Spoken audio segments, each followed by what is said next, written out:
and here it is. So we've been taking pieces off of it.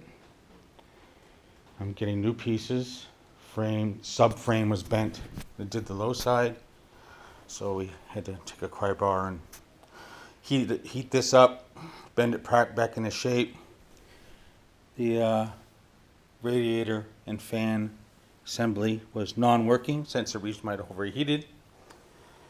There's the AliExpress tank cover body panels.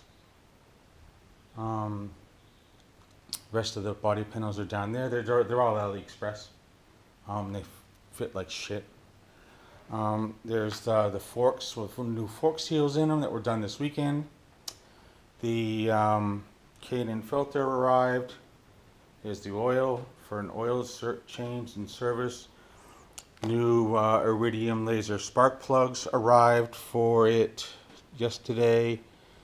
New risers have arrived because when they low-sided, they had it welded, and it's not as it should be. Well, it's not at the right angle.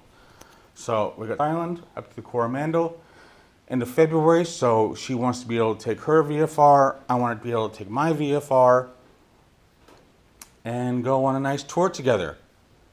There's the tank. It's got a big ding in it, and there's all scrape marks from that cover has caused. So we're going to ride it without the paint on it yet. There's a brand spanking new panel from a guy who sold it dead cheap. He just wanted it out of his garage. He sold the bike and had a brand new panel. And then we got some panels off of a